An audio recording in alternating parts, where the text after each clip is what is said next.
स्वातंत्र्यवीर सावरकर राष्ट्रीय स्मारकाच्या वतीने पहिल्यांदाच स्वातंत्र्यवीर सावरकर आंतरशालेय स्पर्धांचं आयोजन करण्यात आलं आहे। स्वातंत्र्यवीर सावरकरांनी राष्ट्रहिताचा विचार केला। राष्ट्रप्रेम हे त्यांच्या प्रत्येक कलाकृतीमध्ये आपल्याला दिसून येते आणि आजकाल मुलांना राष्ट्रप्रेम ही शिकवण्याची गरज आहे असं वाटायला लागलंय आणि त्याच्यामुळे सावरकरांचे राष्ट्रहिताचे विचार, त्यांचं राष्ट्रप्रेम हे लहान मुलांपर्यंत पोहोचावं, कारण त्यांच्यापर्यंत पोहोचलं तर त्याचा पुढे जास्ती ते उपयोग करू शकतील जे राष्ट्रहिताचे विचार आहेत ते।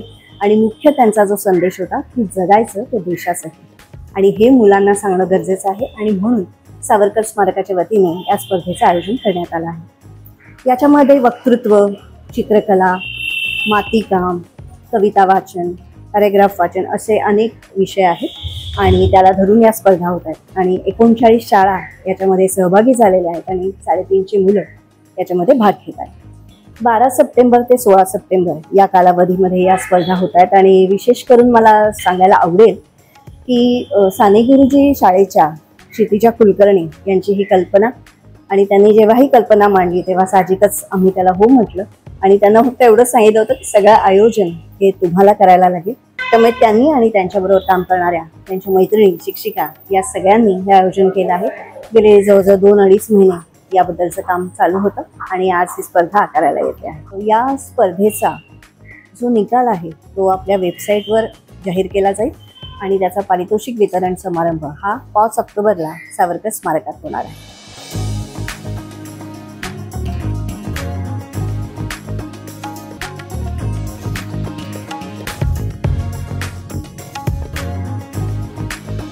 सावरकरांचे विचार हे समाजामध्ये पसरावे अशी आमची सगळ्यांची खूप इच्छा होती। तर माध्यम आम्ही बघत होतो की कुठल्या माध्यमातून आपण हे विचार पोचवू शकतो।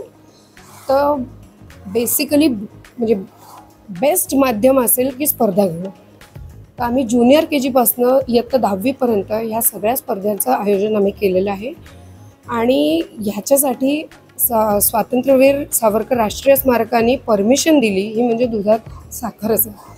त्याचं आयोजन सरनाली पाटील, शिल्पा रंजन, पूर्वा पेठे, श्रद्धा पवार आणि प्रणाली पवार यांनी केलेलं आहे। हे जे स्वातंत्र्यवीर सावरकरांचे विचार आहेत ते लहान मुलांपर्यंत पोचावेत हा हेतू आमचा शुद्ध होता आणि आम्ही सगळ्या वेगवेगळ्या ठिकाणहून येऊन एकत्र येऊन ही सगळी स्पर्धेची काय म्हणतो त्याला तयारी केलेली आहे।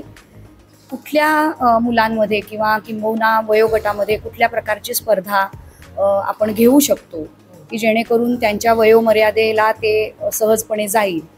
तर तशा प्रकारे म्हणजे अगदी ड्रॉइंग किंवा चिकणमातीपासून तयार करणं, वक्तृत्व आहे, गायन आहे, अशा अगणित स्पर्धा आयोजित केलेल्या आहेत। ज्युनियर KG पासून ते 10वी पर्यंत सगळ्यांना आम्ही इन्क्लूड केलेलं आहे। फक्त प्रत्येकाला त्यांच्या वयाप्रमाणे स्पर्धा डिवाईड केली गेली आहे की लहान मुलं आहेत तर त्यांना आम्ही क्ले मॉडेलिंग दिलं आहे किंवा ड्रॉइंग दिलं आहे, मोठ्यांना पॅसेजेससाठी दिलं आहे किंवा वीरगीत गायन घेतलं आहे। असं प्रत्येकाला त्यांच्या वयाप्रमाणे आम्ही डिवाईड केलं आहे। प्रयत्न तर हेच केला आहे की मुलांनीही ते एन्जॉय करावं आणि आम्हालाही आमचा जो मेसेज आहे त्यांच्यापर्यंत पोचवायला मिळावं। 12 सप्टेंबर ते 16 सप्टेंबर या कालावधीत या स्पर्धा आम्ही आयोजित केल्या आहेत आणि आम्ही सगळ्याजणी वेगवेगळ्या ठिकाणाहून आलो आहेत आणि आम्ही साधारण मे महिन्यापासून या गोष्टीवर काम करतोय। कोणाला कोणत्या वयोगटाला कोणती स्पर्धा द्यायची त्याच्यावर विचार विनिमय करून आम्ही हे सगळं ठरवलं आहे। आणि ह्याच्यातली एक सांगण्यासारखी स्पर्धा म्हणजे आम्ही पॅसेज रेसिटेशन ठेवलं आहे आणि ते आम्ही माझी जन्मठेप सावरकरांनी लिहिलेलं पुस्तक आहे त्याच्यातले पॅसेजेस घेतले आहेत आणि त्याच्यातून ते सावरकरांचे विचार मुलांपर्यंत पोचणं खूप गरजेचं आहे। त्याच्यासाठी आम्ही ते पुस्तकही मुलांपर्यंत पोचेल, त्याच्यातून कळेल, त्यांचा जीवन प्रवास कळेल मुलांना। भारताच्या स्वातंत्र्यासाठी ज्या क्रांतिकारकांनी सशस्त्र लढाई दिली त्यांच्याबद्दलचं हे कॉम्पिटिशन आहे आणि आम्हाला जे लहानपणी आम्हाला जे संस्कार मिळाले ते पुढच्या पिढीलाही मिळत राहावे ह्यासाठी म्हणून आम्ही हे कार्यक्रम केलेला आहे। ओल्ड अँड न्यू एकत्र येऊन आम्ही ही रिझल्ट ही वेबसाईटवरती अपलोड करणार आहोत। ह्याची माहितीसुद्धा वेबसाईटवरती आहे, तर तुम्ही प्लीज वेबसाईटवरती व्हिजिट करा।